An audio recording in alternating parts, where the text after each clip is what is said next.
हे नाथ, हे मेरे नाथ, मैं आपको भूलूं नहीं। हे मेरे नाथ, हे मेरे प्राणनाथ, कोई भी आपको भूले नहीं। नित्य की भांति थोड़ी देर के लिए हम सभी एकदम जागृत अवस्था में कमर सीधी, हाँ, एकदम शांत चुप नीरव हो जाएंगे।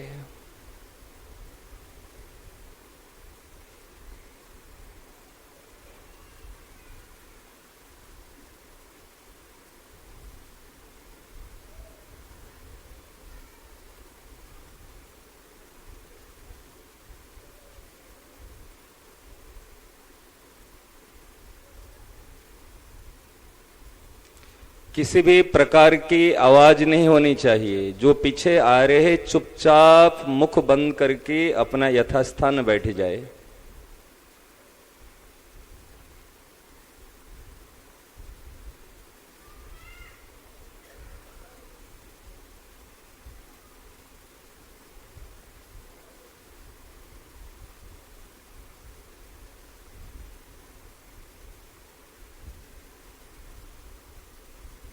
हमारी स्थिति हमारे इष्ट देव आराध्य देव के पावन चरणों में है, या हमारे श्रद्धेस्पद हमारे सद्गुरुदेव हमारे महापुरुषों के वात्सल्यमयी गोद में है। ये केवल सुनना नहीं, अनुभव करना, महसूस करना, प्रत्यक्ष दर्शन करना, भाव चक्षु से इस भाव को प्रत्यक्ष दर्शन करना है। मैं मेरे सद्गुरुदेव की वात्सल्यमयी गोद में बैठा हूं। महाराज श्री ने हम सभी को भगवान की गोद में, भगवान के पावन चरण कमल में सबको बैठा के गए, और गए कहीं नहीं है, हमारे साथ में है, सदैव हमारे साथ में है।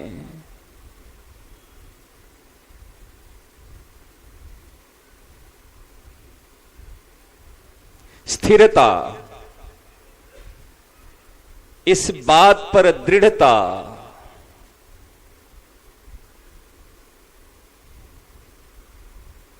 संत महापुरुष मेरे साथ में है और मैं भगवान के चरण कमल में हूं, उनकी वात्सल्य में गोद में हूं, इसी बात की प्रसन्नता,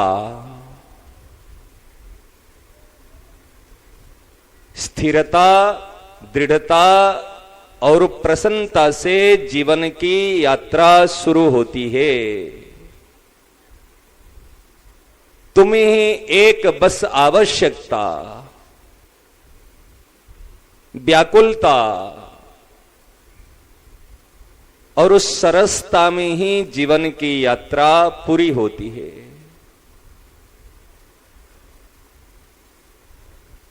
प्रत्येक कार्य प्रारंभ करने से पहले साधक यह विचार कर लें, जो कार्य में प्रारंभ करने जा रहा हूं या करने का विचार कर रहा हूं,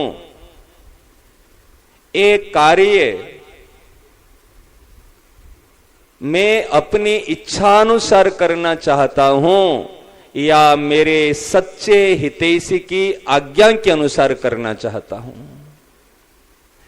संसार में हमारे सच्चे हितैषी दो ही हैं, एक हमारे प्रेमास्पद है, ठाकुर जी है, एक दूसरे हमारे श्रद्धेस्पद है, श्रद्धास्पद है, हमारे महापुरुष है। हेतु रहित जग जुग उपकारी।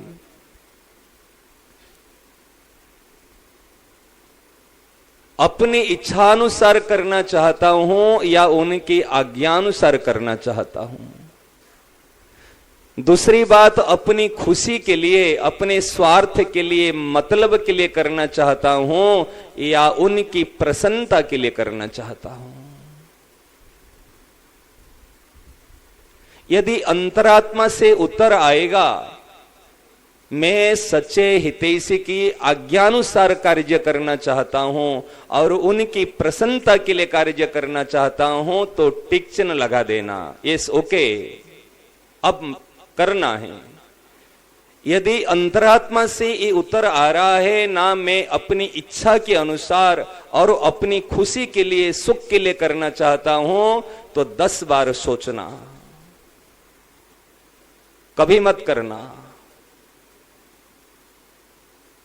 इच्छा अनुसार और अपने सुख के लिए जो कोई भी कार्य करेगा, चाहे कितना बड़ा क्यों कार्य नहीं हो, उसका परिणाम अशांति, दुख और अवशोष। यज्ञार्थात कर्मणो न्यत्र लोकयम कर्म बंधनः।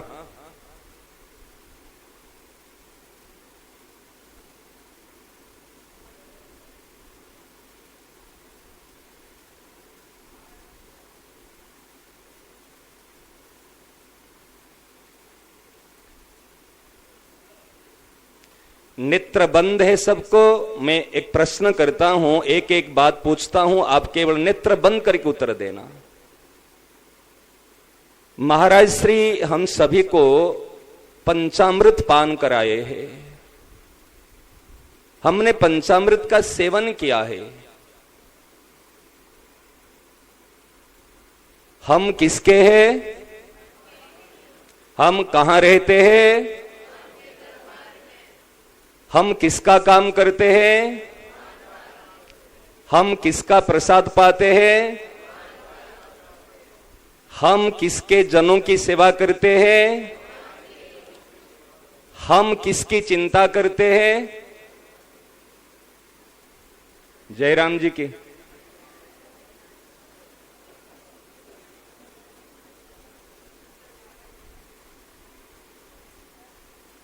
क्या हुआ? उत्तर क्यों नहीं मिला? जब हम भगवान के हैं, भगवान के दरबार में रहते हैं, भगवान का ही काम करते हैं, भगवान का ही प्रसाद पाते हैं और भगवान के ही जनों की सेवा करते हैं, तो फिर चिंता किसकी करते हैं?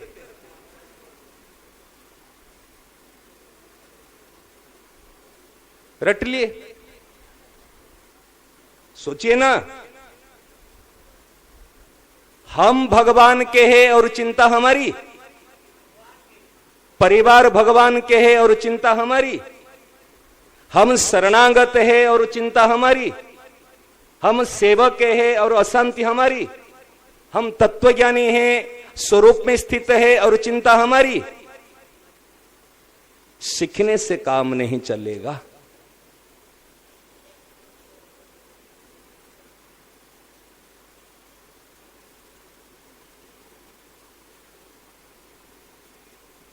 चिंता दीन दयालु को आगे, हां चौपाई दोहा तो याद है, उसमें तो संदेह नहीं है। चिंता दीन दयालु को, यदि चिंता दीन दयालु को, फिर चिंता हम क्यों कर रहे हैं?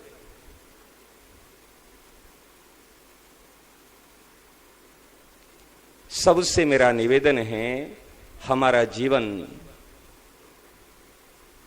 केवल केवल महापुरुषों के अनुकूल बन जाए, उनकी आज्ञा के अनुसार कार्य हो, वो प्रसन्न रहे, इससे हमारा काम बनेगा।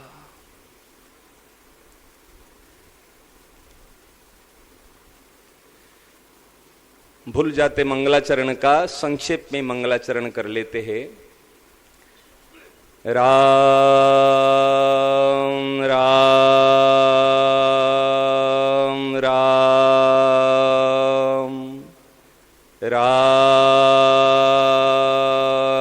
राम राम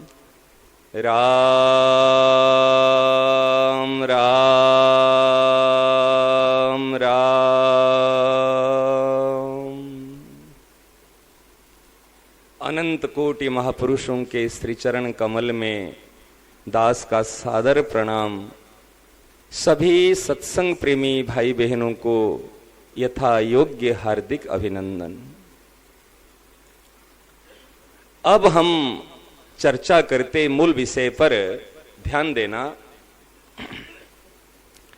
श्रद्धेय स्वामी जी महाराज ने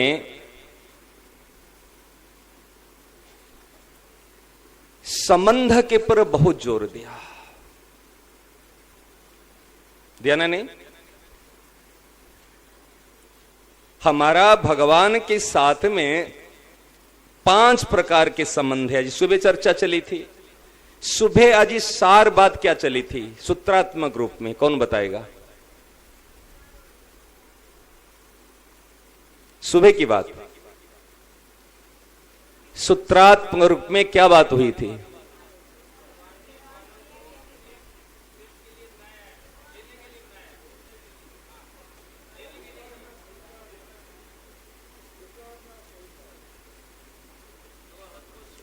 देखो, सूत्र याजिट होना चाहिए।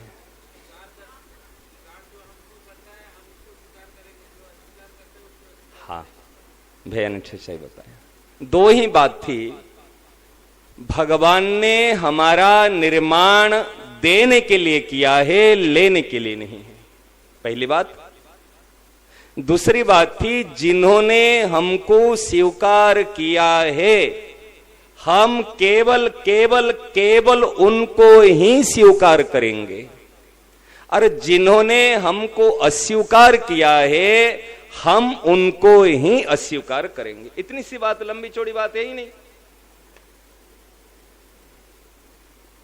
जिन्होंने स्वीकार किया उनको स्वीकार करना, और जिन्होंने अस्वीकार किया उनको अस्वीकार करना।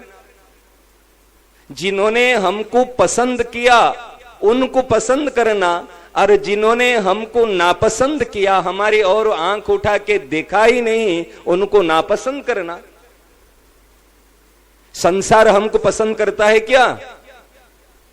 पसंद करता है ना? हम संसार को पसंद करते हैं?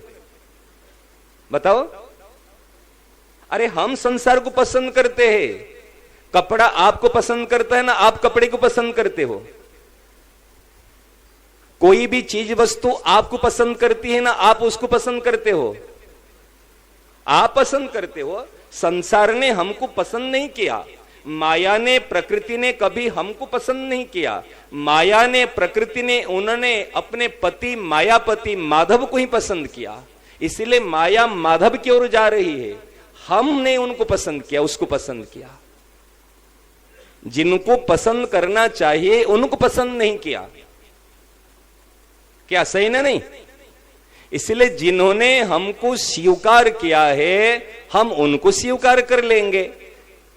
सब मम प्रिय, सब मम उपजाई, मम एव अंश, ये बात कही गई है, ध्यान देना।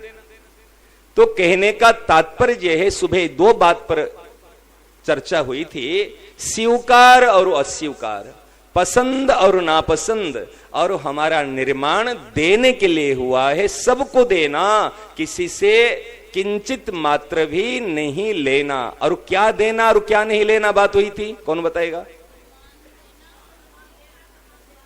और क्या नहीं लेना? हाँ, सर्वश्रेष्ठ दान है सम्मान का दान। दूसरे को सम्मान देना, दूसरे से सम्मान नहीं लेना। अच्छा, पूरी दुनिया में भगवान ने सब चीज काम की बनाई, कौन सी चीज बेकाम की है?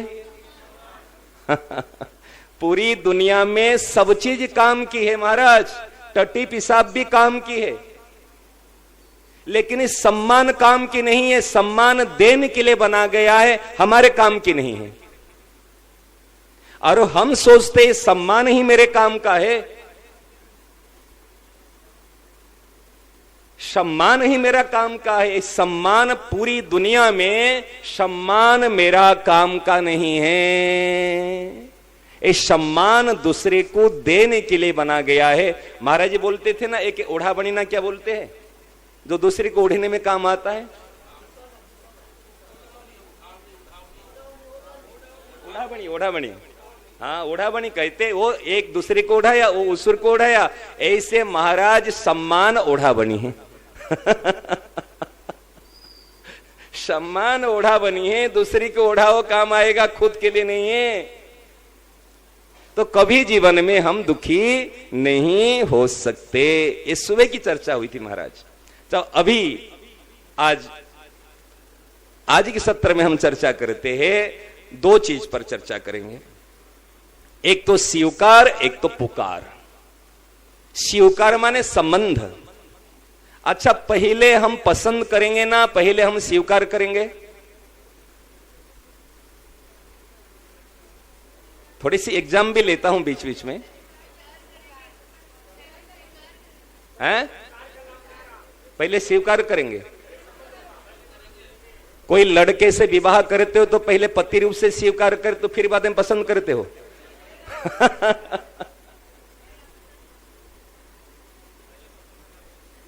बताओ, आप कोई फल खरीदी करने के लिए जाते हो, पहले खरीदी कर लेते हो फिर पसंद करते हो?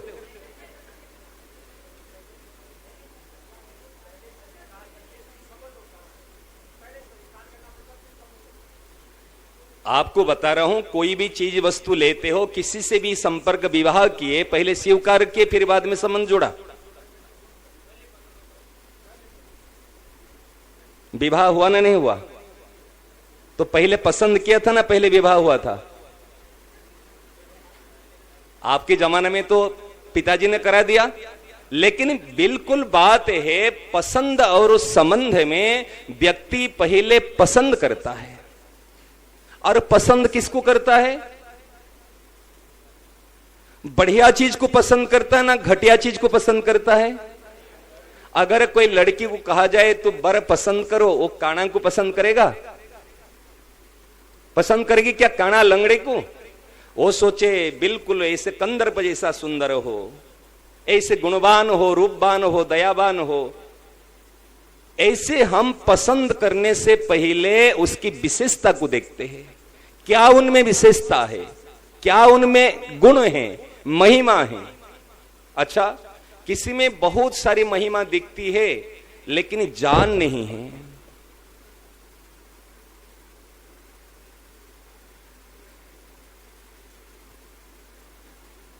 किसी में सारी विशेषता है परंतु मुर्दा है, जान नहीं है। जैसे आपको बताऊं, कोई लड़का ने एक लड़की को पसंद किया, सुंदरता को देख करके। एक कपड़े की दुकान जो होते ना, शोरूम में आप देखोगे स्टैचू लगा रखते हैं जो कि ब्रांडेड कपड़े सब पहनाते हैं उनको पहले सैंपल के लिए। क्या उसी लड़की को देखकर कभी हम पसंद करते, भाई डायमंड्स पहना हुआ है और वो बहुत ब्रांडेड कपड़े पहनी हुई है, चलो उसको पसंद कर लो? क्यों पसंद नहीं करते? क्योंकि जान नहीं है, वो स्टैचू है, मुर्दा है। समझ रहे ना? वास्तव में प्रेम निर्जीव में नहीं होता, प्रेम सजीव में होता है। और संसार में निर्जीव सब है, केवल एक ईश्वर ही सजीव है।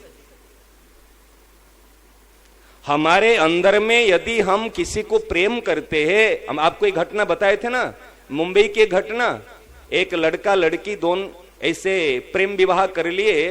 प्रेम विवाह करने के बाद, यहां बताया था मेरे विचार से ना, यही बताया था ना, प्रेम विवाह करने के बाद में उनको फल खिला रहा था लड़का, और एक दूसरे को कह रहे थे जे भाई हम एक दूसरे के बिना रह नहीं सकते।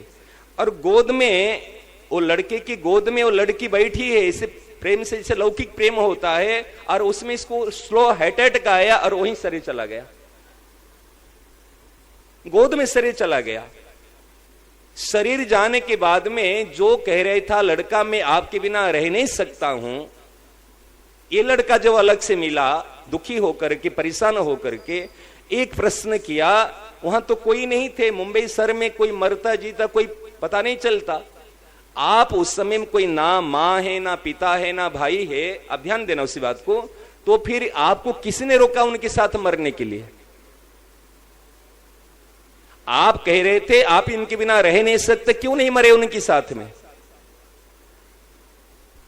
दूसरी बात पूछा गया, आप उनको इतना प्रेम कर रहे थे, वही शरीर तो आपके सामने में था, वही डायमंड्स की ऑर्नामेंट्स तूने दिया था, वही सुंदरता तो थी, तो फिर क्यों प्रेम नहीं किया, क्यों रखा नहीं? ध्यान देना गहराई से। मेरे को कई घटना से बड़ी सीख लेना होता है, बड़ा ज्ञान मिलता है। तो हमने पूछा तुम क्यों नहीं लिया? कहा हमारे जी मुर्दे से कैसे, मतलब मुर्दा कैसे? तो फिर इससे पता चलता है कोई मुर्दा से प्रेम नहीं करता, सब वास्तव में जिनमें जान है प्रेम करता है। तो जान वास्तव में ईश्वर में है और किसी में जान नहीं है। कोई यदि प्रेम करता है, अगर श्वास बंद हो जाए प्रेम करोगे? क्या सुंदरता दिखेगी? क्या गुण दिखेगा? ध्यान देना।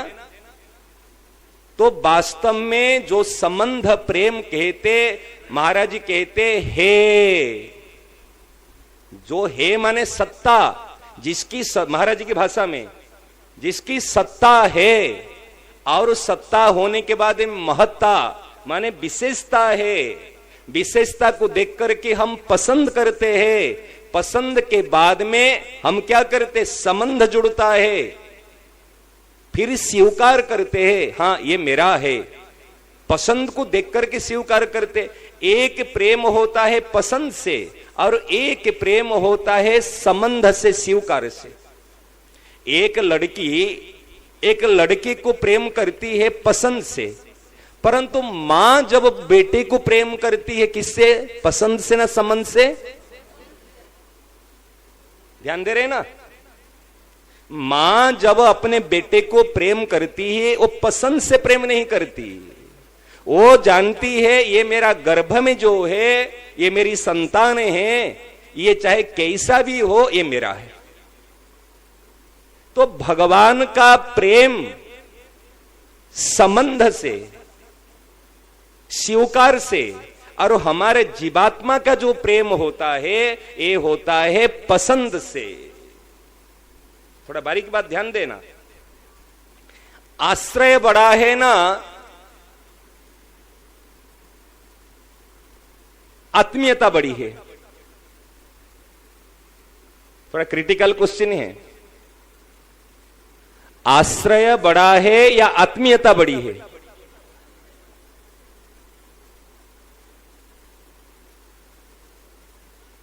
भगवान कहते योगम युंजन मदाश्रय, कहते नहीं मया सक्त मना पार्थ योगम युंजन मदाश्रय, मेरा आश्रय लेकर योग का अभ्यास कर।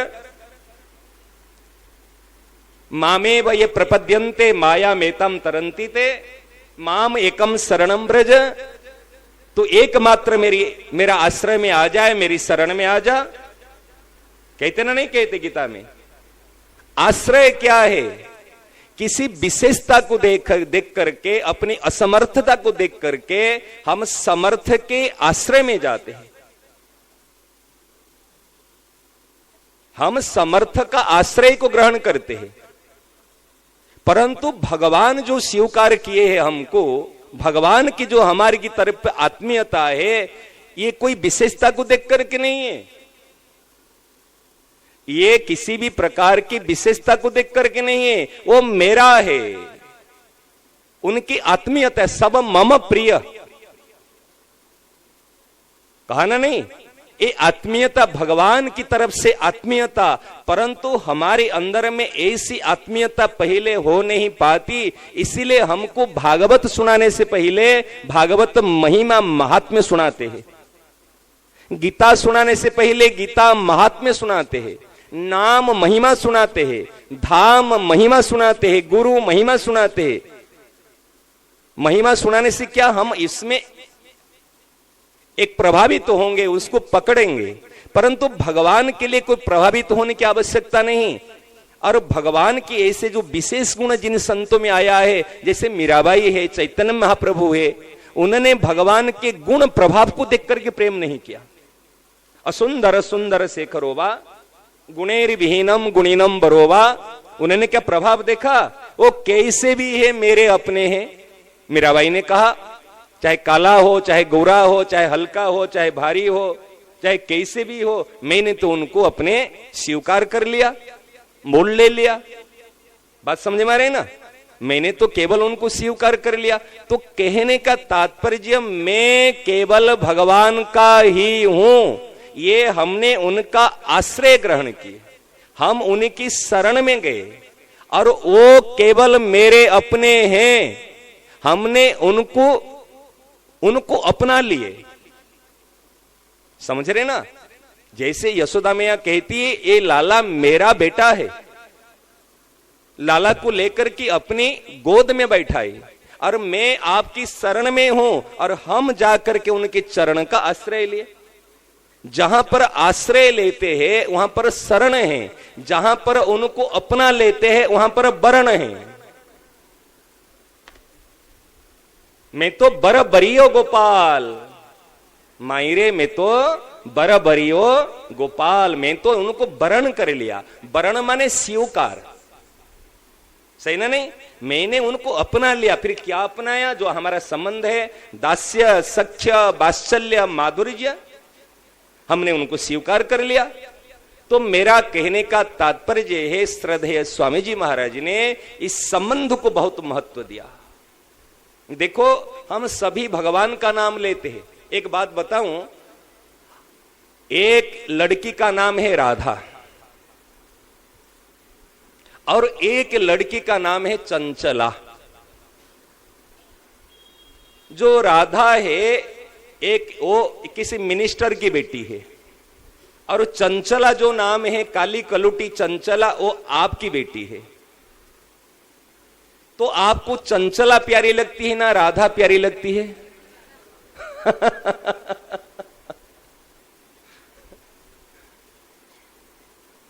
राधा तो किशोरी जी का नाम है और मिनिस्टर की बेटी है, सुंदरी है, और आपकी बेटी का नाम है चंचला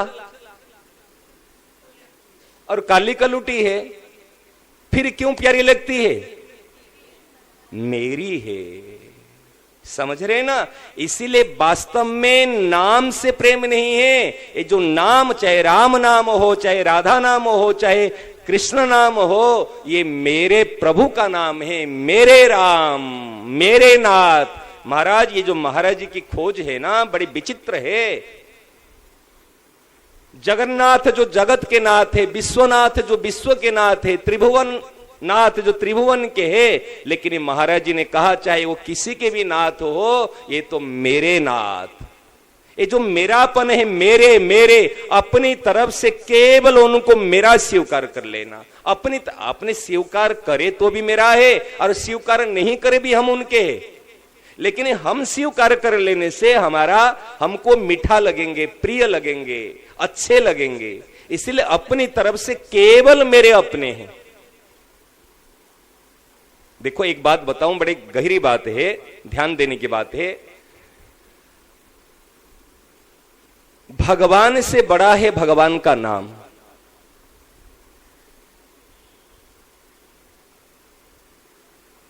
एक बार की घटना है, नाम के बारे में पूज्य श्री डोंगर जी महाराज जी बताते हैं। अध्यात्म रामायण में उन्होंने ये बात को बड़े सुंदर तरीका से बताया कि एक बार सेतु बंधन के समय में जो सेतु बांध रहे थे, उस समय में नल है, नील है, सुग्रीव, अंगद सब अपनी अपनी तरीका से लेकर के पत्थर डाल रहे थे। भगवान ने सोचा, श्री राघवेंद्र सरकार ने सोचा, ये तो मेरा नाम राम लिख करके इस पत्थर डाल रहे, तो मैं भी काम करूं, मेरा नाम तो राम है, मैं खुद पत्थर डाल दूं। तो एक कहीं सब अपने अपने कार्य में लगे हुए हैं, वो एक पत्थर लेके समुद्र में डाले तो पत्थर डूब गया। डूबने के बाद उनको लगा, भाई ऐसे कैसे डूब गया? मेरे नाम से पत्थर तरता है और मैं खुद डाला हूं तो पत्थर डूब गया। तो उन्होंने और एक पत्थर डाला, वो भी डूब गया। तो उनको थोड़ी संकोच हुआ। उनको संकोच होने के बाद में इधर उधर आगे पीछे थोड़ा सा ऐसे देखे, कोई तो देख नहीं रहा है, नहीं तो सब सोचेंगे भाई मालिक पत्थर डाल रहा है और पत्थर डूब जा रहा है। तो उस समय में हनुमान जी ने देख लिया था। समझ रहे ना? और हनुमान जी आकर के पास में पहुंच गए। हनुमान जी को कहे, अरे हनुमान तो अभी यहां कैसे आ गया? कि प्रभु आपकी याद आ रही थी तो इसलिए आ गया। कभी आपको याद आ रही थी आ गया। अच्छा बता, तूने कुछ देखा तो नहीं है? तू कुछ देखा तो नहीं? हाँ देख लिया मैंने। हनुमान जी का मैं देख लिया। कि क्या देखा? कहा आपने पत्थर डाला और डूब गया। क्या देख, सीक्रेट बात है, किसको बताना मत। ये घर की बात है, किसको बताना मत, नहीं तो फजीती होगी मेरी जे भाई से। राम ऐसे है, राम के बाण कैसे अमोघ, और वो पत्थर डाला और डूब गया। क्या इसमें संकोच करने की बात क्या है? संकोच करने की संकोच नहीं है। सब कहेंगे पत्थर डाला और डूब गया। क्या ये तो हो नहीं है ऐसे, ये तो होनहार, ये तो लॉजिक है, ये तो ऐसा है, विधान है। क्या कैसा विधान है? कि भगवान आप जिसको छोड़ दोगे, आप जिसको पकड़ रखोगे वो तो तर जाएगा। आप अगर किसी को छोड़ दोगे तो क्या दशा होगी? वो तो डूब जाएगा। तो भगवान ने कहा, हनुमान मैं तो सोच रहा था तो केवल बलवान, तो बलवान के साथ साथ भी विवेकवान और बुद्धिवान है। समझ रहे ना? ऐसे महाराज भगवान से बढ़कर के भगवान का नाम है। एक आपको कई बार यहां शायद सुनाया ना, नहीं सुनाया हूं, बड़ी रोचक प्रसंग है रामचरितमानस में, माने संतों की श्रीमुख से सुनने को मिलती है। जब राज्याभिषेक हुआ, राज्याभिषेक होने के बाद में, ये डोंगर जी महाराज भी बताए हैं कई कथा प्रसंग में। तो राज्याभिषेक के बाद में उस समय में उनको उपहार देने के लिए, प्रेमोपहार देने के लिए, राघवेंद्र सरकार को बधाई देने के लिए अनेक प्रांतों से अनेक राजा पधारे। उसमें काशी नरेश भी आए थे। राघवेंद्र सरकार सिंहासन पर मां वैदेही के साथ में विराजमान है। भरतलाल, शत्रुघ्न लाल सब सेवा में निमग्न है। और पास में सदगुरुदेव और कुल गुरु श्री वशिष्ठ जी और गुरुदेव श्री विश्वामित्र जी दोनों पार्श्व में विराजमान है। सब आते हैं, अपने गुरुदेवों को प्रणाम करते हैं और राघवेंद्र सरकार को प्रणाम करके फिर प्रेमोपहार अपने अर्पण करके फिर प्रस्थान करते हैं।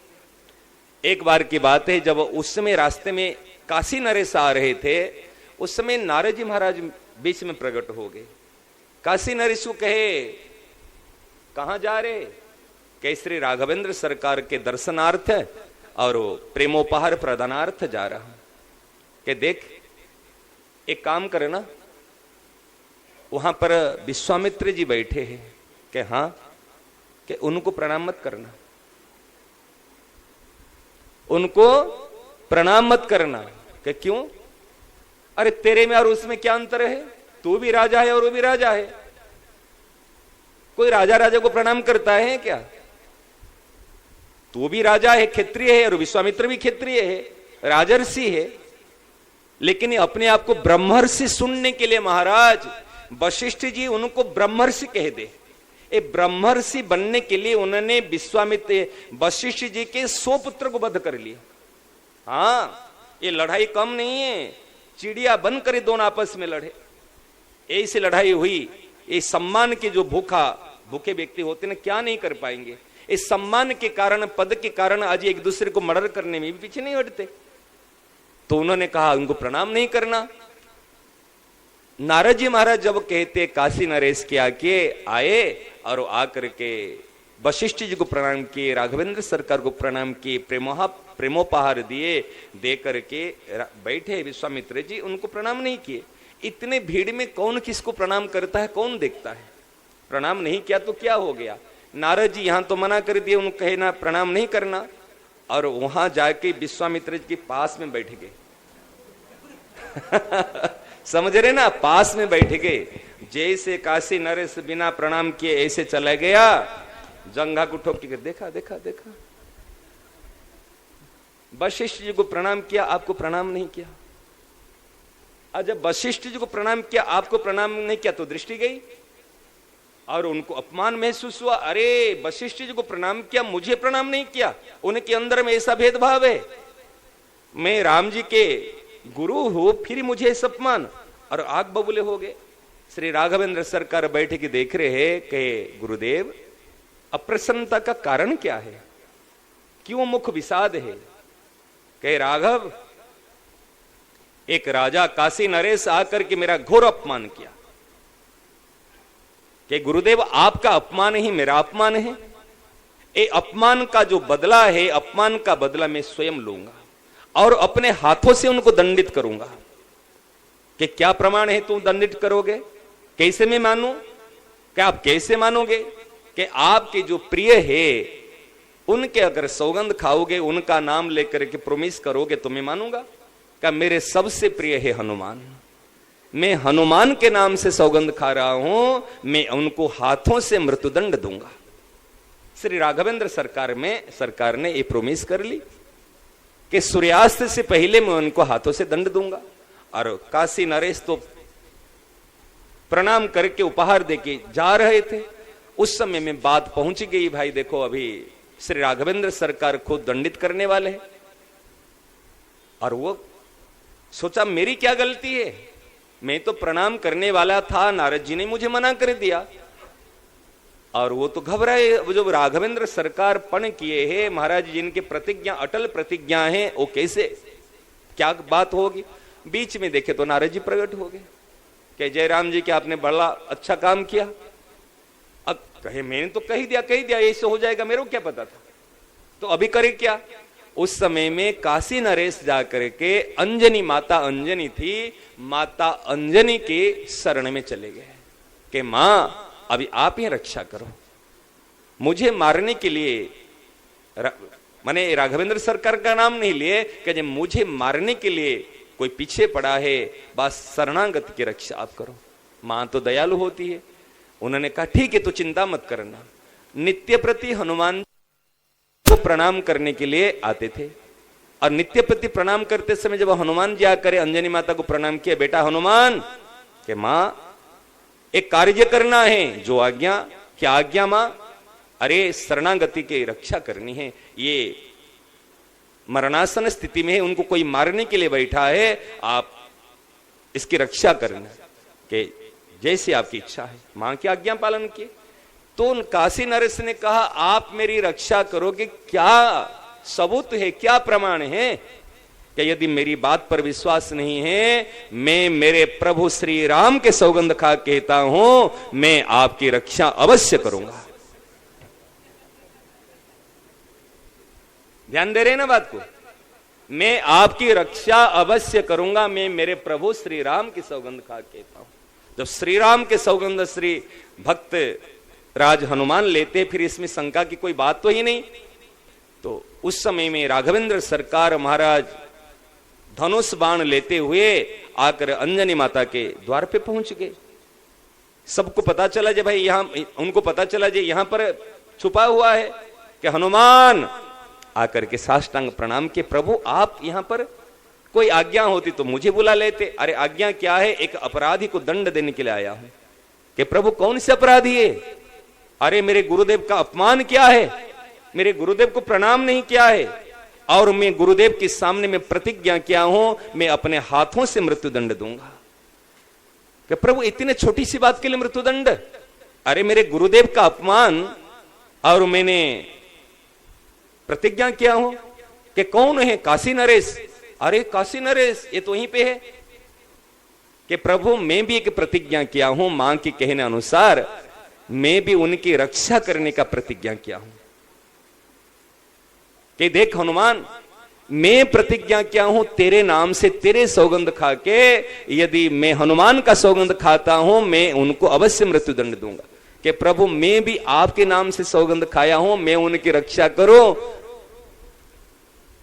कि देख तू तेरी प्रतिज्ञा छोड़ दे, कि आप अगर रघुकुल रीति सदा चली आई, प्राण जाई पर बचन न जाई, अगर आपकी प्रतिज्ञा में टेक है, मैं आपका भक्त हूं, क्या मेरी प्रतिज्ञा में कोई टेक नहीं है? मैं मेरी प्रतिज्ञा कैसे छोड़ दूं?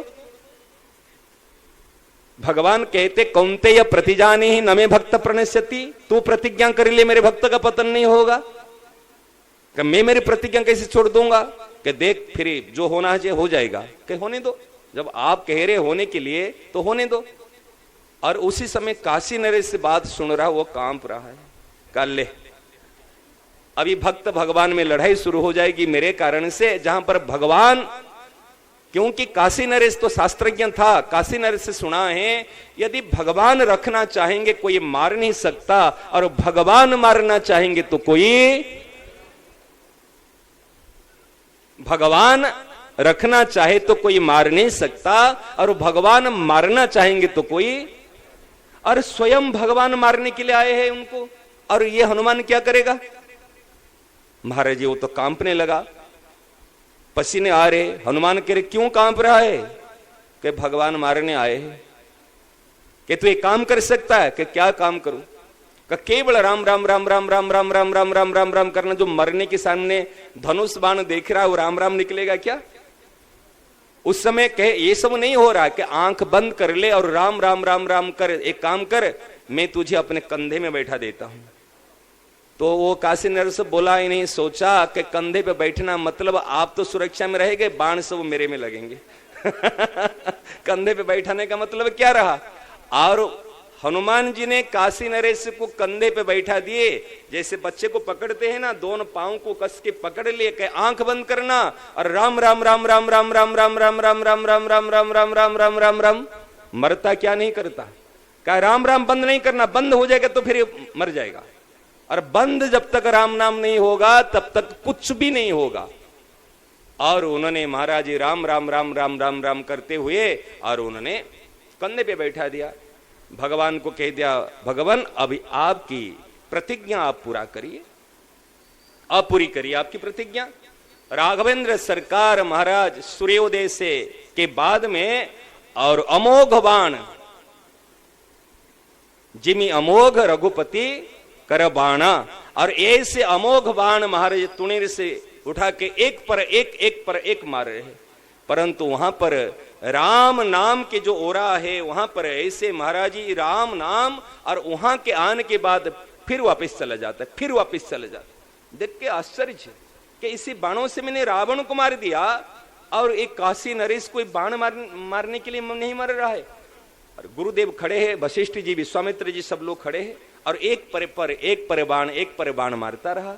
मारते मारते महाराज संध्या हो गया, थक गए। राघवेंद्र सरकार पसीने से लथपथ हो रहे, फिर भी मार नहीं पा रहे। राम राम राम राम राम राम राम। फिर निराश होकर के और ये धनुष बाण लेकर बैठ गए। जैसे बैठ गए, नारद जी महाराज वहां से नाचते नाचते अपने उत्तरी को और बीणा को ऐसे झुमाते झुमाते घुमाते घुमाते आए कि आज मैंने देख लिया राम से बढ़ करके राम का नाम है। आज मैंने देख लिया राम से बढ़कर के राम का नाम ही श्रेष्ठ है। जहां राम का नाम का जो आश्रय ले लिया उनको राम भी मार नहीं सकते। ऐसे महाराज भगवान का नाम आज सुबह बताया था, ध्यान दिया आपने? ये नामावतार है, नाम साक्षात अवतार है। 4 युग में अवतार देखो। अभी कृष्ण अवतार, कृष्ण भगवान अभी नहीं है, राम अभी अवतार में नहीं है, परंतु उनका नाम अभी तक भी है। और ये राम कृष्ण से भी श्रेष्ठ है, सर्वोपरि है। अब विचार करो, ये राम कृष्ण से भी ये सर्वोपरि है और सर्वश्रेष्ठ है। और ऐसे जो राम है, ऐसे जो नाम है, और इसमें एक जोड़ देना। क्या जोड़ना? ये जो नाम है ना, ये जो राम है, ये मेरे है। केवल मेरे राम, मेरी राधा, मेरी प्यारी, मेरे, और ये संबंध जोड़ते हैं और वो प्रिय लगने लग जाते। तो स्वामी जी महाराज जी ने संबंध को जोड़ दिया। हम राम राम राम राम करेंगे तो फल मिलेगा, परंतु मेरे राम, अपनापन से जो काम होता है वो परायपन से एक काम नहीं होता। इसलिए इस बात को ध्यान देना चाहिए, ये वास्तव में जो भगवान है, ये भगवान मेरे अपने हैं, मेरे अपने हैं। केवल मेरे अपने हैं। देखो इसमें उदारता मत दिखाना। भगवान सबके है ये तो पता है, लेकिन सबके होते हुए भी मेरे लिए केवल मेरे अपने हैं। अच्छा बताओ, एक बात बताऊं, जो बहनों की शादी हुई है, विवाह हुआ है, आपका पतिदेव है, आपका पतिदेव किसका बेटा, किसका भाई है ना? नहीं, पहले से किसका बेटा था, किसके भाई है, अनेक संबंध है संसार के साथ में, और आपका पति का संबंध है। आप कह सकते अरे बहन, जैसे ये मेरे पति है, ऐसे भी तेरे पति है, कह पाओगे? कोई पत्नी अपने पति को सबके पति कह सकती है? क्यों नहीं कह सकती? अगर किसी के पति शरीर चला गया या उसको छोड़ दिया, आप कहे तो तू चिंता मत करना, जैसे मेरे पति है ऐसे तेरे पति है। ये उदारता काम आती है क्या? देखो महाराज, कह सकते जैसे मेरा बेटा है ऐसे तेरा बेटा है, जैसे मेरा भाई है ऐसे तेरा भाई है, जैसे मेरा है ऐसे तेरा है, लेकिन पति के लिए कभी कह नहीं सकते हैं जैसे मेरा पति है ऐसे तेरे पति है। ऐसे महाराज भगवान सबके है, इसमें कोई संदेह नहीं है, लेकिन प्रेमियों के लिए पतिव्रता स्त्री के लिए वो कहते हैं केवल केवल मेरे पति है, मेरे प्राणनाथ है, और किसी के नहीं है। इसका मतलब मेरा, और आप ध्यान देना, मेरा आपके प्रति पूर्ण समर्पण है और आपका मेरे ऊपर पूर्ण अधिकार है। इसीलिए मैं कहता हूं आप केवल मेरे अपने हैं। ध्यान दिया बात को? ध्यान दिया ना, नहीं दिया? मेरा आपके प्रति पूर्ण समर्पण है। मैं आपकी दासी हूं तो दासी नित्य तिहारी, प्राणनाथ जीवन धन मेरे, हूं तुम पे बलिहारी। चाहे तुम अति प्रेम करो, तन मनसो मोहि अपनाओ, चाहे द्रोह करो त्रासो दुख देई मोहि छिटकाओ, हूं तो दासी नित्य तिहारी। मैं आपकी दासी हूं, मैं आपकी सेविका हूं, चाहे तुम कुछ भी करो। ये भाव महाराज, इसीलिए केवल मेरे अपने, इसमें सबके भगवान ना, मेरे भगवान है, केवल मेरे नाथ, मेरे राम, मेरे प्रभु, मेरे स्वामी। महाराज जी ने मेरा, पूज्य शरणानंद जी महाराज जी ने बात कही, यदि मैं बादशाह होता तो शब्द कोश में केवल मेरे नाथ ये रख के और सारे शब्द को डिलीट कर लेता। मेरे आत्मीयता के बिना प्रियता नहीं होगी, आत्मीयता ही प्रियता की जननी है, और कहीं आत्मीयता नहीं करना है, केवल केवल प्रभु में ही आत्मीयता स्वीकार करनी है। एक केवल मेरे अपने हैं, केवल मेरे अपने। जितनी अपना मानोगे इतना मिठास आएगा। अभी नाम में मन क्यों नहीं लगता? कभी रुपया गिनती करने में मन लगता ना? मन नहीं लगता। अपने जनों से बात करने में मन लगता ना? नहीं लगता। क्या बात करते समय कभी घड़ी देखते हो? अपने जनों से थकते हो? ऐसे प्रभु का भजन करने में हम यदि अभ्यास करके करेंगे तो थक जाएंगे। यदि अपनापन स्वीकार से करेंगे कभी थकान नहीं आएगी। इसको कहते अखंड साधन। आत्मीयता है अखंड साधन, असंगता है अखंड साधन, और हितेरता है ये अखंड साधन। ध्यान दिया? हितेरता, सबका हित हो, ये क्रिया नहीं है, ये भाव है। आप लोग को कोई भारी तो नहीं पड़ रहा है? माने कोई कठिन तो नहीं पड़ रहा है? सोचते भाई कोई बोल रहा फिर मेरे को लगता है जी हाँ क्वेश्चन कोई। देखो बात बड़ी गूढ़ बात है, इसीलिए बता रहा हूं। हिते रहता है, सबका हित हो, सबका हित हो। महाराज आज बाबूजी बता रहे थे, केशवराम जी बाबूजी, हाँ, का चुप साधी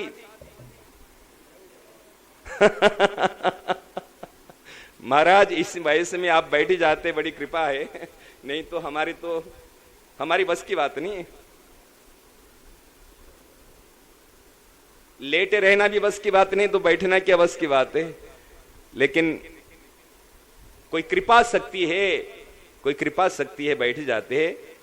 तो आप बताओ, क्या बात बता रहा था अभी मैंने?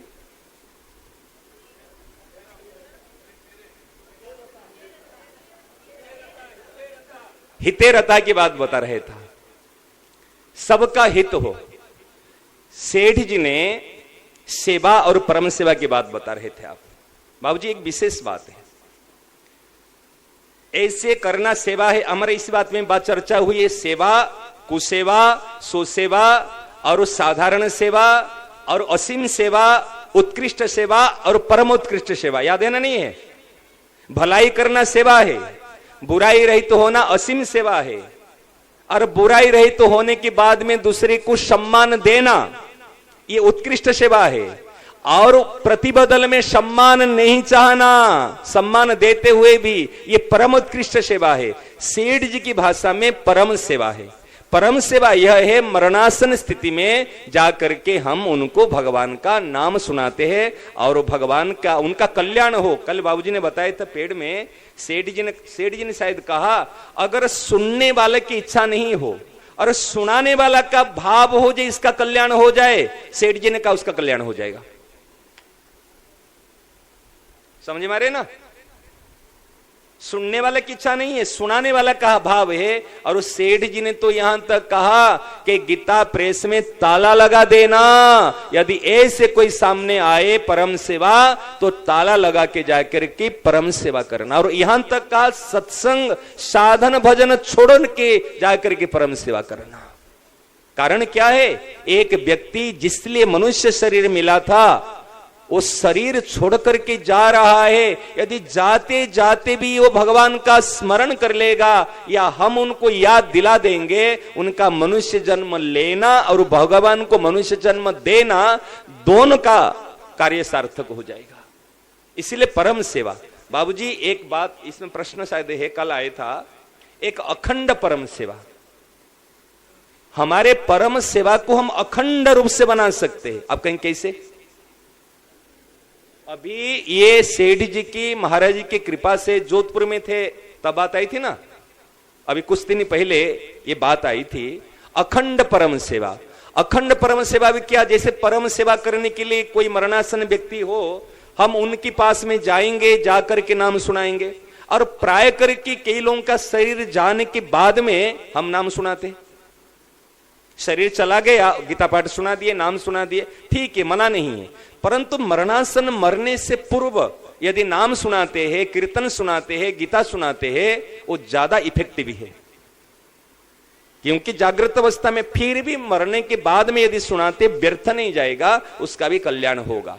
एक विचार उठा था, महाराज जी की, सेठ जी की कृपा से बात आई थी, यदि जहां पर हम बैठे हैं, मैं यहां बैठा हूं, बाबूजी आप बताना, हम यहां बैठे हैं, कोई व्यक्ति मुंबई में है, कलकत्ता में है, कहीं में, अच्छा अभी जो इस समय है, इस समय में कोई ना कोई व्यक्ति मर रहा ना नहीं मर रहा? व्यक्ति छोड़ो, कोई ना कोई प्राणी तो मर रहा ना। ऐसे कोई एक सेकंड खाली नहीं जाता जिससे कोई मर नहीं रहा हो और जिससे कोई जन्म नहीं ले रहा हो। माने जन्म भी ले रहा है और मर भी रहा है। ये जन्म मरण चक्र, यही तो ही संसार है। पुनरपि जनरम पुनरपि मरणम पुनरपि जननी जठरे शयनम, यही तो संसार है, यही चक्र है। अच्छा, यदि अभी देखेंगे आईसीयू में कितने भर्ती है, वेंटिलेटर में कितने हैं, कितने आप देखो कि कितने कभी केमो ले रहे हैं, कितने बड़ी बड़ी बीमारियों से कई आक्रांत है। यदि हम यहां बैठे के, अपने घर में बैठे के 1 घंटा के लिए हम विचार कर लेंगे, अभी मैं यहां बैठे करके केवल भगवान का नाम ले रहा हूं, और इसीलिए नाम ले रहा हूं कि ये नाम जितने भी अभी इस समय में पूरे विश्व ब्रह्मांड में मर रहे हैं, जितने भी शरीर छोड़ रहे हैं, और सबके लिए ये नाम मैं उनको सबको सुना रहा हूं। अच्छा, मेरा प्रश्न का उत्तर दीजिए, यदि बाबूजी हम यहां बैठे के नाम सुनाएंगे कोई कलकत्ता, मुंबई, अमेरिका में कोई इस समय में कोई भी प्राणी मरे, अब उनके हित के भाव से सुनाएंगे तो उसका कल्याण होगा ना नहीं होगा?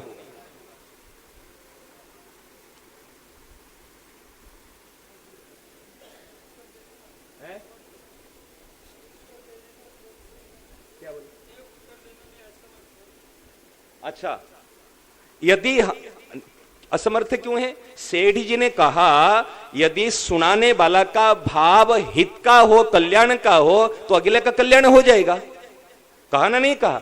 सेठ जी ने उत्तर दिया, यदि मेरा भाव की आपका भाव है, मैं अभी यहां बैठ के कीर्तन नाम सुना रहा हूं, मैं यदि किसी एक विचारणीय विषय है, किसी मरणासन व्यक्ति के पास में जाकर नाम सुनाया, वो तो जागृत अवस्था में नहीं है, वो तो उस समय में किसी भी अवस्था में हम उनको नाम सुनाया, और हम यहां बैठ कर सबका हित के लिए नाम सुनाया। क्या नाम महाराज वहां पहुंच नहीं सकते?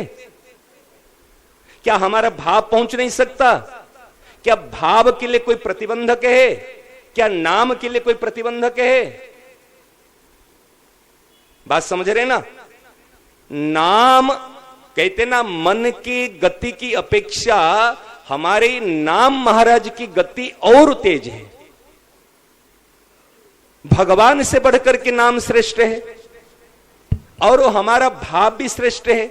हमारा भाव है ते प्राप्नुवन्ति मामेव सर्वभूत हिते रता शब्द आया। रति, रति माने प्रीति। यदि मेरी प्रीति, मेरी भावना केवल हित के लिए, मैं तर्क दे रहा हूं, मेरी भावना केवल उनके हित के लिए है तो जरूर मिलेगा। बात समझ रहे ना? और नाम महाराज का आश्रय लिया हूं, नाम महाराज और मेरी भावना के द्वारा मैं कहीं पर बैठ के यदि कीर्तन और नाम कर रहा हूं उनके हित के लिए, कल्याण के लिए, तो उनका अवश्य कल्याण होगा, उसमें कोई संदेह नहीं। हमारे सामने में कोई मरणासन व्यक्ति आएगा तब हम परम सेवा करेंगे, परंतु मेरा विचार है हम जैसे नित्य प्रति भोजन करते हैं, नित्य प्रति अपने स्नान करते हैं, नित्य प्रति पूजा पाठ करते हैं, ऐसे कुछ समय निकालो जिससे नित्य प्रति अपने परम सेवा करो। नित्य प्रति आपको जो समय अच्छा लगा, जो समय आपको सुइटेबल है, जो समय आपका अनुकूल है। अच्छा, एक तो मैंने अपना भगवत प्राप्ति के लिए नाम किया, भगवत प्राप्ति के लिए भजन किया। यदि मैं उसी नाम को प्रभु की प्रीति के लिए और सबका हित के लिए कर दूंगा, क्या नाम की महिमा में कमी आ जाएगी? मेरी बात समझ रहे ना? मैं जो नाम अभी भगवत प्राप्ति के लिए कर रहा हूं, नाम जप कर रहा हूं, यदि वो नाम मैं करूं, भगवान भी प्रसन्न रहे और सबका हित हो, जो भी इस समय में प्राण छोड़ रहा है, जो भी मर रहा है, और उनका कल्याण हो, वो भगवान के दरबार में पहुंचे, मैं इसी भावना से नाम दिया। और ऐसा भाव होना चाहिए, जो भी मैं राम राम राम राम कर रहा हूं, ये नाम महाराज यहां से जाकर के उनके हृदय में प्रवेश कर रहे। अच्छा, जा सकते ना? नहीं जा सकता? यदि यहां से हम हेलो कहते हैं, अमेरिका में कोई व्यक्ति कैप्चर करता है, तो राम शब्द ठेठ वैकुंठ तक और अनंत ब्रह्मांड तक हमारी आवाज जाती है।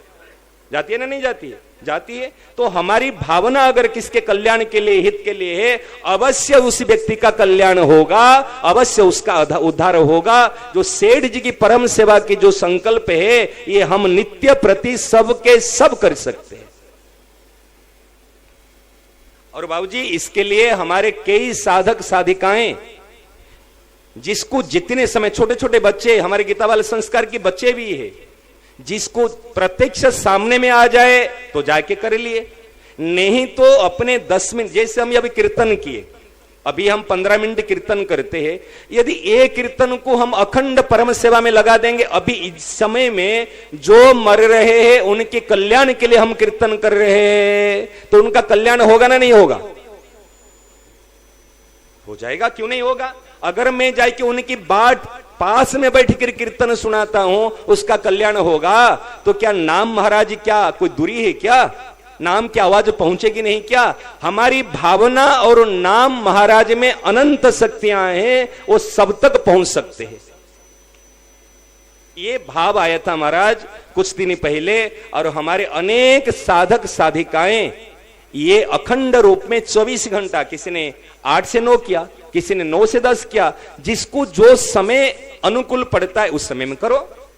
तो अखंड रूप में 24 घंटा कंटिन्यू कर रहे। और जो सामने में कभी कोई परिस्थिति आ गया, जैसे फोन के द्वारा अपने परम सेवा हो जाती, प्रत्यक्ष जाकर की परम सेवा हो जाती। ये जो सेठ जी का विचार है सबका कल्याण हो, परम सेवा का जो सेठ जी ने संकल्प लिया है, ये परम सेवा हम नित्य प्रति कर सकते हैं, ये विचार आया है।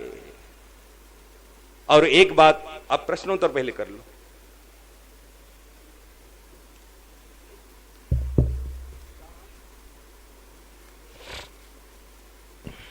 राम, एक बच्ची ने प्रश्न किया है, बड़ों की आज्ञा पालन करना हमारा परम धर्म है। हाँ। अगर माता पिता भाई हमें अनुचित आज्ञा पालन करवाना चाहें तो हमें क्या करना चाहिए? क्या अनुचित आज्ञा पालन करना चाहिए? क्या चोरी करने के लिए कहते हैं, ना शराब पीने के लिए कहते हैं, ना किसको मर्डर करने के लिए कहते हैं? अनुचित आज्ञा क्या है? झूठ बोलने के। हाँ, झूठ बोलने की अगर कहे, आपको एक बाबूजी ने बताया था, एक व्यक्ति अपने बच्चे को कहा झूठ नहीं बोलना, और कोई पार्टनर आया था, कहीं बुला रहा था, कह जब कहते पिताजी घर पे नहीं है, वो जाके कहा पिताजी कहते हैं पिताजी घर पे नहीं है। वो जाकर कहा पिताजी ने कहा पिताजी घर पे नहीं है। उनको समझने के लिए देर नहीं लगी, समझ रहे ना? अगर माता पिता झूठ बोलने के लिए कहते हैं तो उनको निवेदन कर देना हाथ जोड़ के, आपने तो मना कहा था झूठ नहीं बोलने के लिए, तो मैं कैसे, आप कैसे आज्ञा देते हो? उनको दोष दृष्टि नहीं करना, प्रत्युत्तर नहीं देना, विनम्रता से आप यदि कह दोगे वो वो हो जाएगा। माता पिता के प्रति, माता पिता हमारे सच्चे हितैषी है। कभी के बारे में ऐसे रेयर केस में कभी कुछ कहते हैं, उसको विचार करके करना, समझ रहे ना? इसलिए इस बात को ध्यान देना। और जैसे प्रहलाद जी को अपने पिताजी ने आज्ञा दी, भाई देखो तुम भगवान का नाम छोड़ दो, एक आज्ञा को नहीं मानना, भगवत विमुख होने की अगर कोई आज्ञा देता है वो आज्ञा नहीं मानना और सारी आज्ञा मानना, चाहे गुरु हो, चाहे मां हो, चाहे पिता हो। हमारे आया है भागवत में श्लोक, गुरुर न सस्यात जननी न सस्यात। वो गुरु गुरु नहीं है, वो मां मां नहीं है, भाई भाई नहीं है, जो भगवत विमुख करा दे। इसलिए भगवत सन्मुख होने के, विमुख होने की आज्ञा अगर कोई देता है उसकी आज्ञा नहीं मानना और बाकी आज्ञा मानने का पूर्ण प्रयास करना। कि हमारा विद्यार्थी जीवन है। हाँ। मोबाइल ने हमारा जीवन, पढ़ाई, समय सब बर्बाद कर रखा है। हम इसके एक तरह से पराधीन हो गए हैं। हाँ, हाँ। इस भयानक नशे से कैसे बचें? बहुत बढ़िया बात, बहुत सुंदर प्रश्न किए। मोबाइल खराब नहीं है, मोबाइल का दुरुपयोग खराब है। आग खराब नहीं है, आग के दुरुपयोग खराब है। चाकू खराब नहीं है, चाकू का दुरुपयोग खराब है।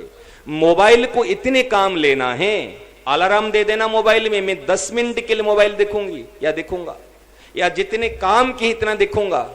महाराज जी, अगर मोबाइल इतना एक बीमारी है, 5 मिनट के लिए अगर मोबाइल हाथ में लोगे, कब 1 घंटा चले जाएगा आपको पता नहीं चलेगा। वो अंगूठा हिलाते, लिखा है इसमें। हाँ, वो अंगूठा हिलाते रहोगे, ऊपर नीचे करते रहोगे, इसे व्हाट्सएप, इसमें समय, ये समय खाने का बड़े मशीन है, समय वेस्ट करने का। इसलिए जो विद्यार्थी जीवन में मैं आपको बात बता रहा हूं, इतने मोबाइल यूज करना, जो अगर कोई कॉम्पिटिटिव एग्जाम दे रहे हैं, कोई बड़ी माने तैयारी कर रहे हैं, उनके लिए तो छूना मना है। जितने अगर कोई काम है तो लैपटॉप में कर लो, डेस्कटॉप है, लैपटॉप है, आजकल इलेक्ट्रॉनिक्स है, मोबाइल का हाथ मत लेना।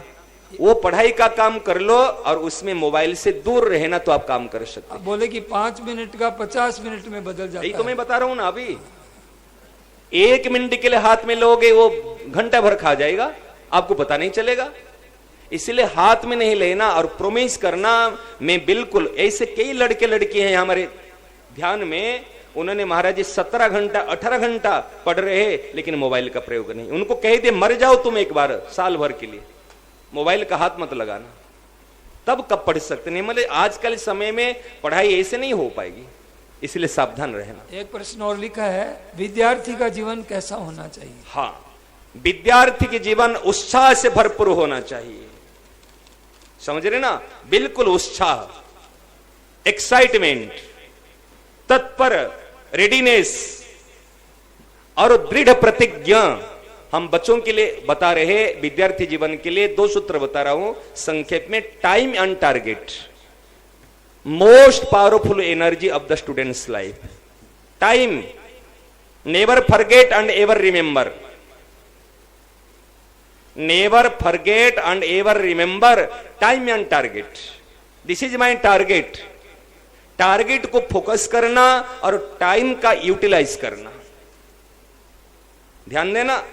और वेक अप विथ डिटर्मिनेशन, सुबह उठते ही आपका मैनेजमेंट, टाइम मैनेजमेंट पूरा होना चाहिए। 24 घंटे को मैं कैसे मैनेज करूं, डिटर्मिनेशन, बिल्कुल दृढ़ प्रतिज्ञा।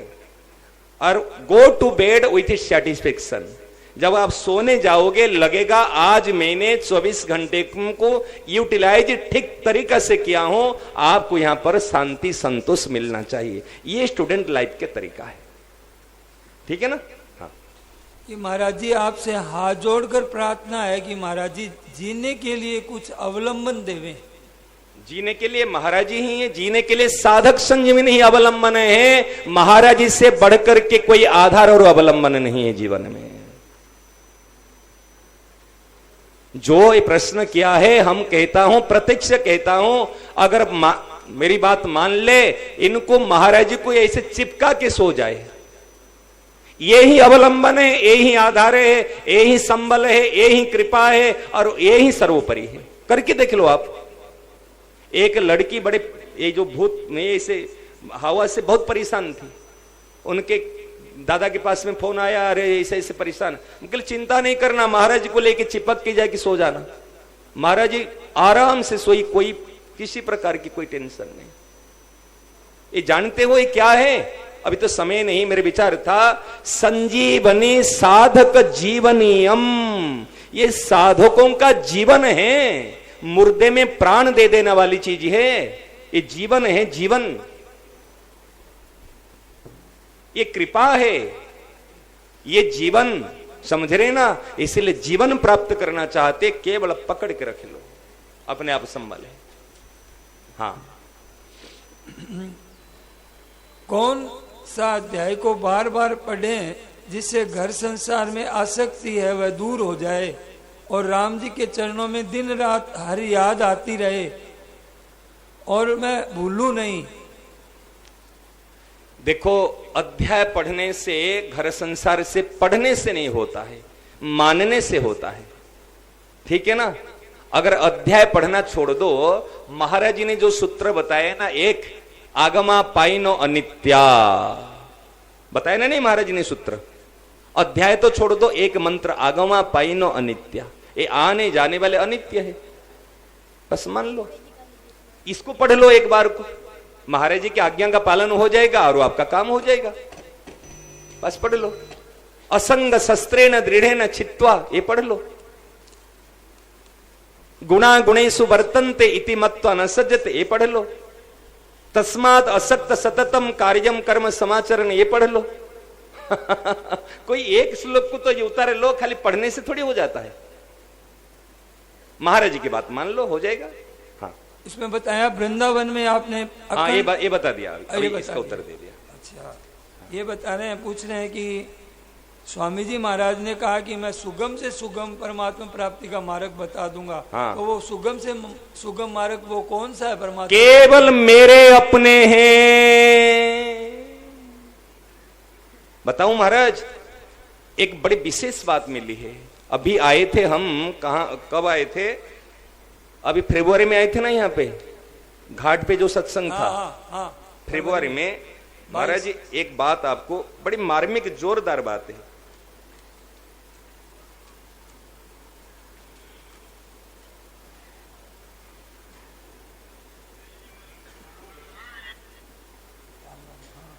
देखो ये प्रमाण हमको भाई जी से मिलने लगा, समझ रहे ना? भाई जी की पदरत्ना के साथ में ये प्रमाण हमको जब मिलने लग गया ना, इसमें बड़ा, हाँ,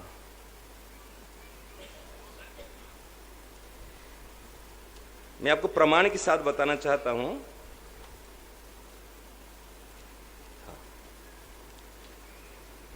देखो ध्यान देना, बाबूजी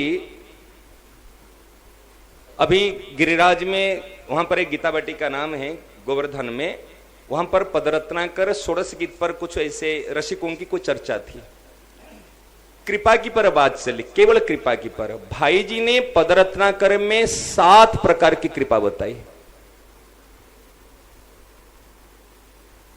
और एक दृष्टि गई, कृपा बड़ी है ना निश्चय बड़ा है? है? अच्छा मैं पूछता हूं, आपकी कृपा आपके बच्चों की पर कब थी और कब नहीं है?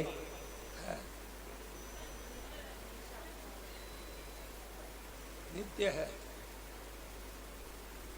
आपकी कृपा आपके बच्चों के ऊपर कब थी और कब नहीं है बताओ? हरदम है ना? कितना दिन से मां बनी हो? आप रियली मां नहीं हो, मां बने हो, कुछ समय मां का अभिनय कर रहे हो, कुछ समय के लिए आपको लीज में आए हो, कुछ समय के लिए, फिर नहीं रहोगे। समझ रहे ना? ये त्वमेव माता च पिता त्वमेव अनंत जन्म की मां है। जो कहीं है कहीं नहीं है वो भगवान नहीं हो सकते, और जो कभी है कभी नहीं है वो कृपा नहीं हो सकती। क्या बताओ?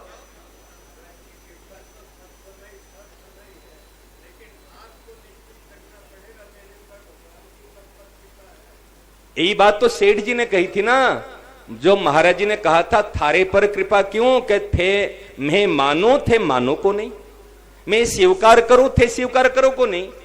महाराज कृपा तो अनवरत है, कृपा को हमारे बर्तन को भगोना को हमने उल्टा रखा है, और मुसलधारा से बारिश हो रहे, कहीं हम सूखे पड़े हैं, क्योंकि हम सन्मुख नहीं हो रहे, कृपा को स्वीकार नहीं कर रहे। और जब हमारे भगोना को माने पात्र को हम सन्मुख हो जाएंगे तो रिमझिम बारिश से भी घड़ा भर जाएगा। तो इसीलिए ध्यान देना, तो बड़ी सुंदर बात महाराज जी बड़ी सुंदरता से कह रहे, कृपा बड़ी है या निश्चय बड़ा है? भाई जी ने एक बार कहा एक लाइन में, कहे निश्चय से मिलते हैं भगवान। जो बच्चों को हम कहते डिटर्मिनेशन, अर्जुन को भगवान ने, अर्जुन के ऊपर भगवान कृपा कर लेते ना, अर्जुन को क्यों खड़ा कर रहे थे? क्या भगवान की कृपा कोई समाप्त हो गई थी? हतोबा प्राप्स्यसि स्वर्गम जित्वा, बोलो ना, भोक्ष्यसे महिम तस्मात् उत्तिष्ठ कौन्तेय युद्धाय कृत निश्चय। आया ना निश्चय शब्द? युद्ध करने के लिए अर्जुन तू निश्चय करे। मैं कहूंगा भगवान क्यों कहते निश्चय करने के लिए? भगवान तो निश्चय कर लिए थे। हाँ। तर्क बता रहा हूं ना, भगवान ने तो निश्चय कर लिए थे। हाँ। भगवान की तो कृपा थी, तो अर्जुन को क्यों निश्चय करा रहे? सही है, विचार करो ना। अरे भैया खुद का डिटर्मिनेशन, खुद का दृढ़ निश्चय ही काम आता है। मेरा अगर निश्चय है तो कृपा बरबस, कृपा कहीं जा नहीं सकती। महाराज जी भाई जी का 2 शब्द है, बड़ी सुंदर बात, इसी बारे चर्चा हुई थी।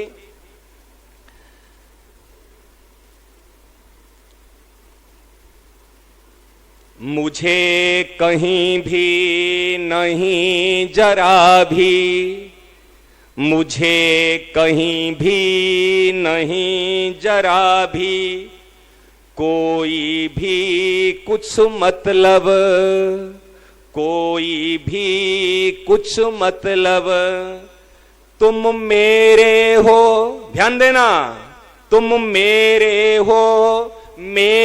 हो बस अटल अचल निश्चय अब। प्रमाण बता रहा हूं, मन से नहीं बता रहा हूं।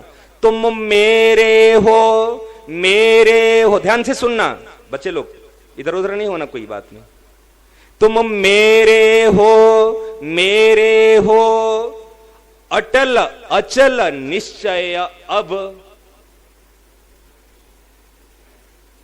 भाई जी की बात बता रहा हूं पद रत्ना करके, आगे बता रहे मेरे हो बस, मेरे हो, मेरे ही नित्य रहोगे एक। सबके नहीं है, तुम एकमात्र मेरे हो। मेरे हो बस, मेरे हो, मेरे हो, नित्य रहोगे एक। इतना ही जानना मानना।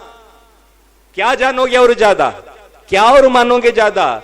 इतना ही जानना मानना, यही एक बस मेरी टेक, यही एक बस मेरी टेक। आप पद संख्या पद रत्ना करके 624 और 630 दो पद को पढ़ लेना बढ़िया से। मैं दो पद की दो लाइन लिया हूं, पूरे पद नहीं लिया हूं, जो काम की मैं लिया हूं।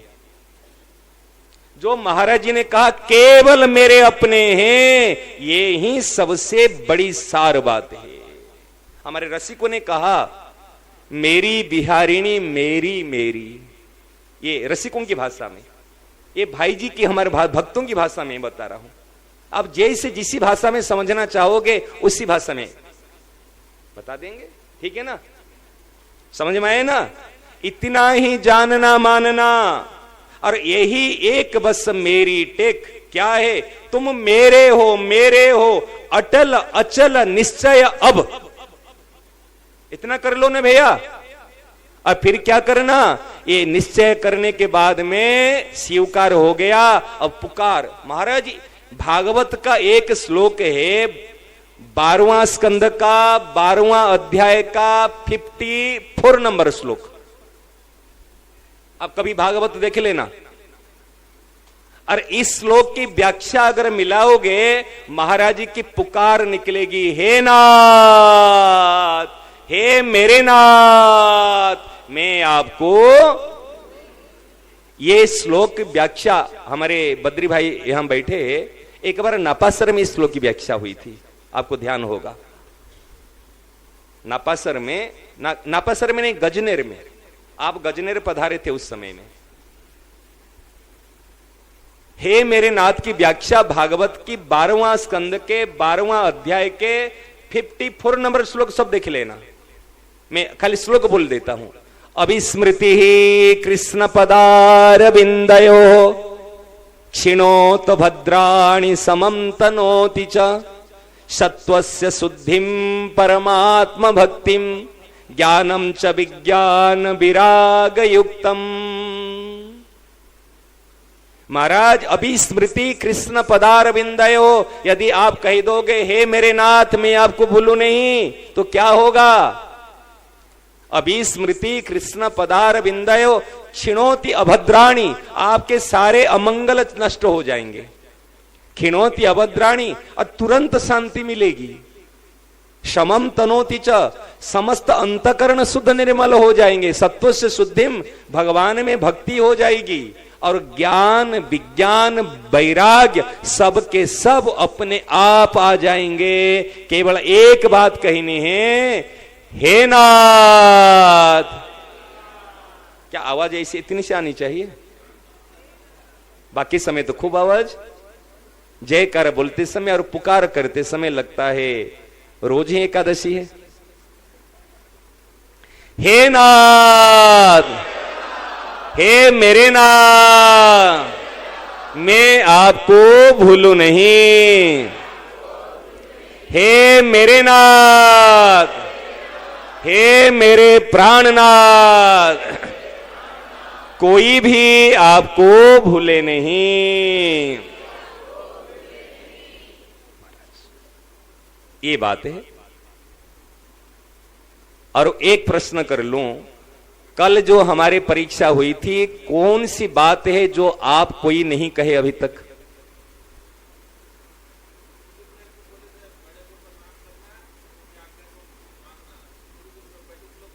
हाँ,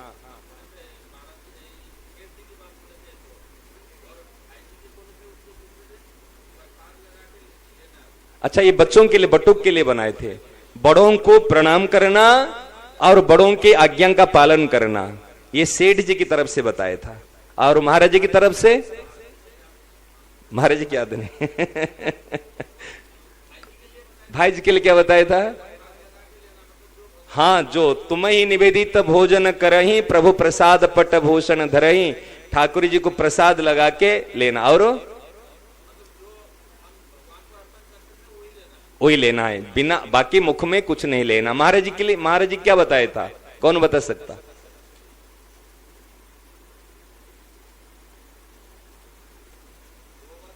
हाँ महाराज जी, हाँ क्या बताते निषेधात्मक में?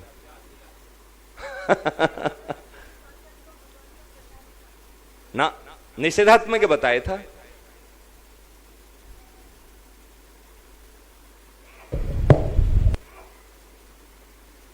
बताओ।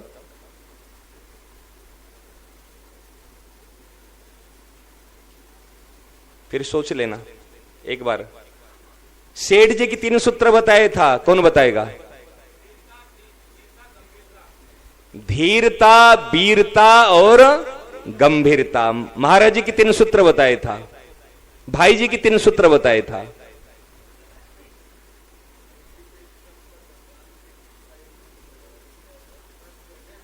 और क्या बात हुई थी? देखो, ये बात है ना, सारी चीज तो याद नहीं कर, रोज की रोज बात अगर नोट कर लोगे ना और मनन करोगे तो ये काम की बात है। ये कोई बकवास नहीं कर रहा हूं, समझ रहे ना आप? टाइम पास के लिए मत सुनो। कोई टाइम ऐसे आए घंटा भर बैठ जाए, एक बात अगर हृदयंगम हो जाए हमारा काम बन जाएगा। महाराज, सदुपयोग करना है, दुरुपयोग नहीं करना। सदुपयोग ही सत्संग है, दुरुपयोग ही कुसंग है। एक एक बात को पकड़ लेना। एक प्रश्न और है। हाँ, प्रश्न इसमें कहा कि महाराज जी, समय हो गया अभी। हाँ, मैंने इस्कॉन की है ना, इस्कॉन से मैंने गुरु मंत्र लिया हुआ है मेरा। और मैं बचपन से यहाँ आती हूँ। अब मैं उधर जाऊं कि इधर जाऊं? आपका मन किधर करता है? आपको शांति कहाँ मिलती है? बचपन से मैंने महाराज जी की, स्वामी जी की बातें सुनी है। तो सुनी है तो फिर उधर क्यों चले गए? अगर बचपन से सुनी है तो उधर क्यों चले गए हवा में? तो प्रश्न आता है, मतलब वहां शांति नहीं मिली तब तो प्रश्न कर रहे हो। अगर जाने के बाद में वहां पर तृप्ति हो जाती तो प्रश्न नहीं आता, सीधी सी बात है। ठीक है ना? नहीं, और यहीं यदि शांति मिलती है यहीं बैठी जाओ। जहां पेट भरता है, जहां भोजन मिलता है वहीं तो जाओगे। और क्या है, यहां वहां में क्या फर्क है? जहां शांति है, जहां तृप्ति है वहीं बैठ जाओ भैया, इतनी सी बात। एक प्रश्न और है कि आपने कहा कि संसार से विमुख हो जाओ। हाँ, तो संसार आपको छोड़ देगा। संसार छोड़ देगा, हाँ, बिल्कुल। और संसार ने आप स्वीकार किया, आप संसार को अस्वीकार कर दीजिए। अस्वीकार कर लो। हाँ, संसार आपको स्वीकार नहीं किया है। नहीं किया, बिल्कुल नहीं किया। तो ये मेरे को समझ में नहीं आई बात। संसार बताओ ना। आप देखो, इतना बड़ी बात, शास्त्रीय शब्द को छोड़ दो। आप जो कपड़ा पहने हैं, कपड़ा ने आपको अपना कहा? चश्मा ने आपको अपना कहा? जो मकान को आप अपना कहे तो मकान ने आपको अपना कहा? गाड़ी ने अपने आपको अपना कहा? किसी ने भी आपको अपना कहा क्या? सीधी सी बात है, आपने अपना कहा, लेकिन वो आपको अपना नहीं कहा। मोबाइल को, जो मोबाइल आपके प्राण प्रिय है, मोबाइल ने आपको अपना कहा? हे मालिक जी, हे प्यारे, कहां छोड़ के चले गए? कैसे बात करते हो? सीधी सी बात है। ये शास्त्रीय शब्द को छोड़ दो, आप अपनी बोलचाल भाषा समझ लो। एक प्रश्न है महाराज जी। हाँ, भक्ति की उत्पत्ति कब और भक्ति की पूर्णता क्या है? भक्ति की उत्पत्ति होती है आत्मीयता से और पूर्णता होती प्रियता से। एक और अंत में, अत्यधिक क्रोध को कैसे कंट्रोल करें? देखो, अत्यधिक क्रोध अगर कभी आता है ना, यदि मैं सही हूं तो क्रोध किस बात की, यदि मैं गलत हूं तो क्रोध किस बात की? यदि मैं सही हूं तो गुस्सा किसी बात की, यदि मैं गलत हूं तो गुस्सा किस बात की? ये तर्क से बता रहा हूं। दूसरी बात, यदि आपकी पर क्रोध आता, आप किसी के पर आपको क्रोध आता है, आपको किसके पर क्रोध आता है? आपसे छोटे जो असमर्थ है, आपके बड़े पर क्रोध नहीं आएगा।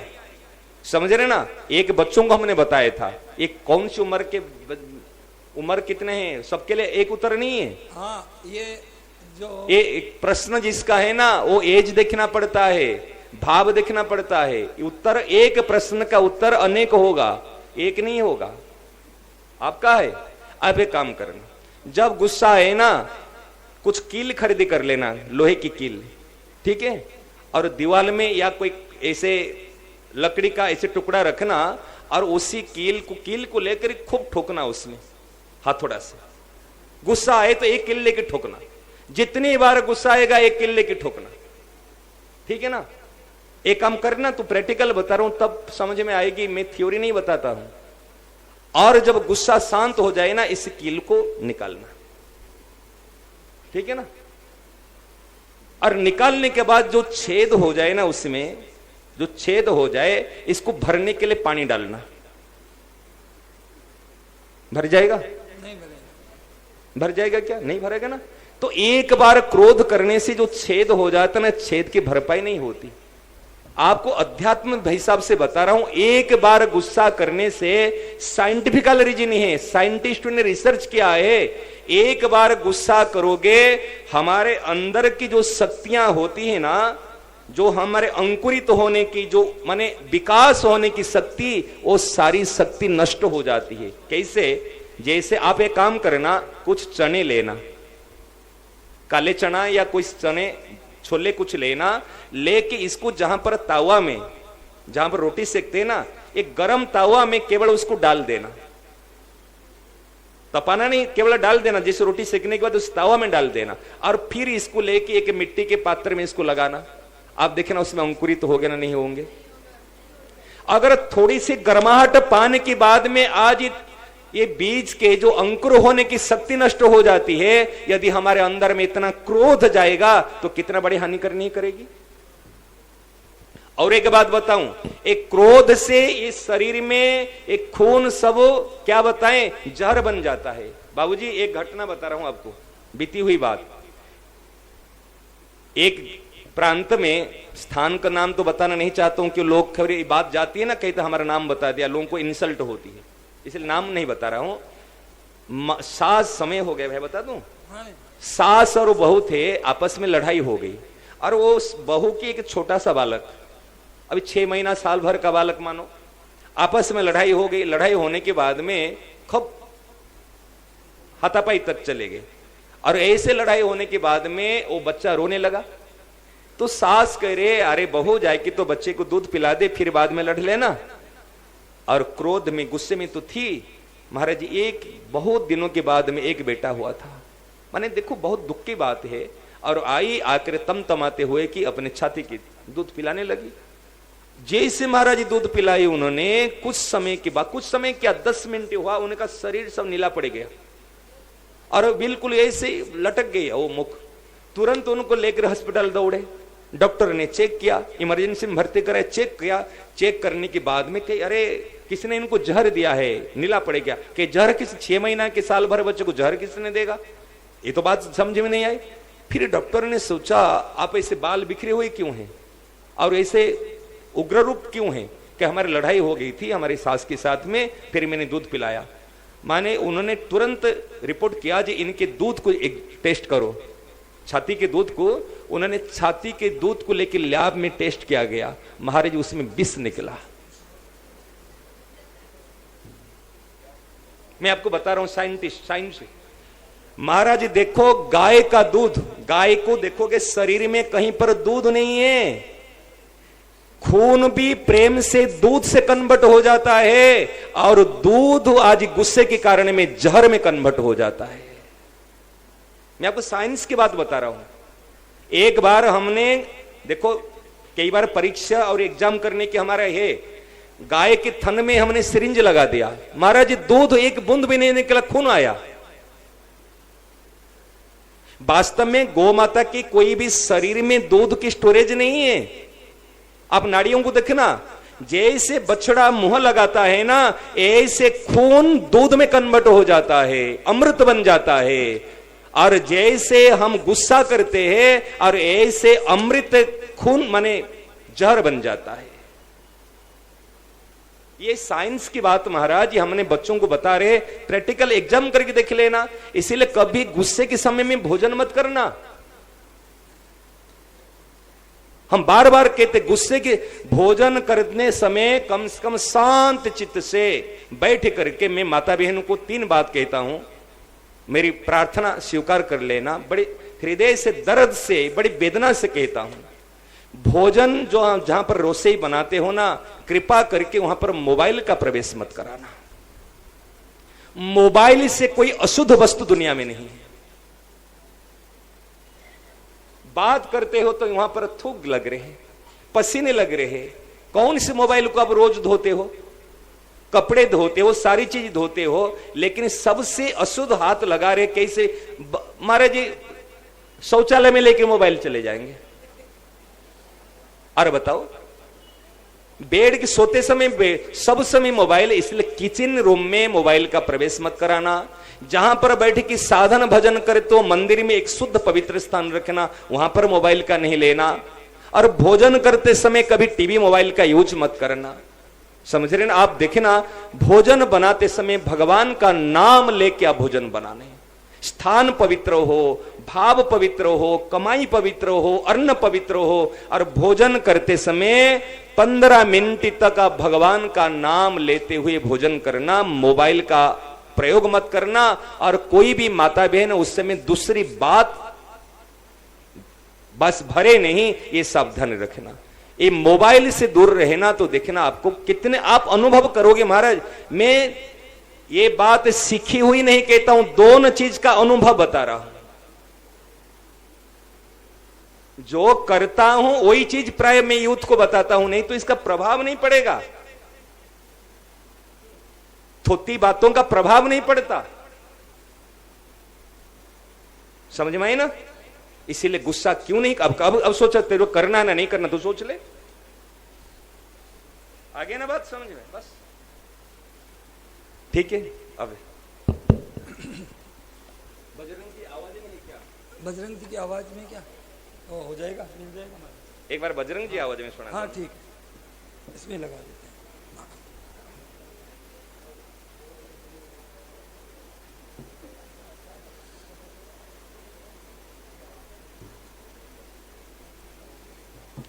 क्योंकि बजरंग जी की आवाज में सुनते हैं ना,